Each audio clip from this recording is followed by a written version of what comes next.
Hi, thanks for volunteering to water the seedlings. I wanted to give you a little tour, and although it's not rocket science, just show you how to water because we've gained some tips over the years.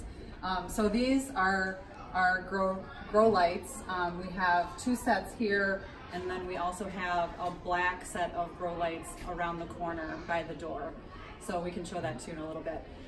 But you'll notice that the lights are all on different heights, and that's okay. We just want the light to be about 2 to 3 inches above the tops of the plants.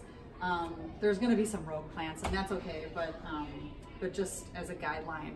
And if you see some that are too close to the plants, they might get burned.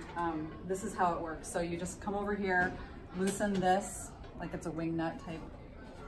You loosen it and you could lower it or raise it. And it's completely fine if they are crooked, because, you know, like zinnias grow faster than onions and leeks. So we just kind of try to accommodate all the different types of plants. The other thing to know about these is they can tilt, and as long as you're careful about not breaking the plants in back, it's totally okay to tilt these to make it easier to water. And that's what I often do, especially when they're lower like this. So you could tilt that, you could water these in the front, and then pull the rack out and water, and tilt it the other way and water from the back. Another thing to notice that we've learned through the years is you do not have to water every pot.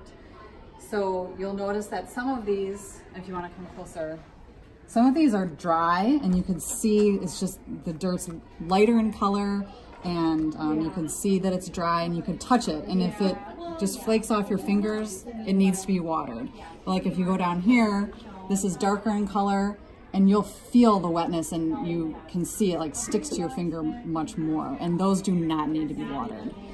If we overwater, you get like a film of green algae on top, and then it doesn't let the plants grow as well. So when you come here, you'll notice that there'll be a bucket and a cup and a watering can. It's up to you how you want to do this, but I found that it's easier to just use this and then fill the watering can and the bucket up with water and refill that way. You could either use the sink in the STEM room or the sink in the teacher's lounge. Either one is okay. I tend to use the STEM room just because it's closer, and then when I move over to the black grow lights, I use the teacher's lounge. So here we go.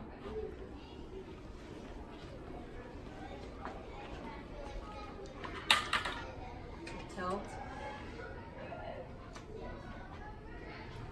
When I'm watering, you could water so it fills the container completely, because there's holes on the bottom. And especially since you're most likely not going to be watering every pot, it won't accumulate too much on the bottom. I'll also lift this up. You can see that they're not, it's like a grid on the bottom, so it's not going to contact the water as long as you don't overfill it, but it's not likely that you will overfill. So we'll water these. Like this one, I'm not going to water because it's wet. Skip that one and go to the next one. So with this light tilted, I find that it's easiest just to do the first 3 rows, and then just for the sake of showing you the other. And you could pull this whole thing out. It's just on wheels, so don't worry about it. Pull it out, tilt it the other way, and then water these. And like I said, if you're in doubt if it's wet, just lightly touch it. That one's wet, doesn't need it. This one's wet. This one's a little dry, so I'll water this one. So that's pretty much it. Thanks. Okay, so these are much easier to use, so not as complicated to move these lights. You could either raise them like this, if you could get the watering can or the cup in there, or even really easier is, I'll show you on this side. You just pull this cord, and you could raise them all the way up if you want. And then they'll stay like that while you water, but just remember to put them down when you're done. Again, these need to be like around 2 inches above the tops of each plant. Thanks.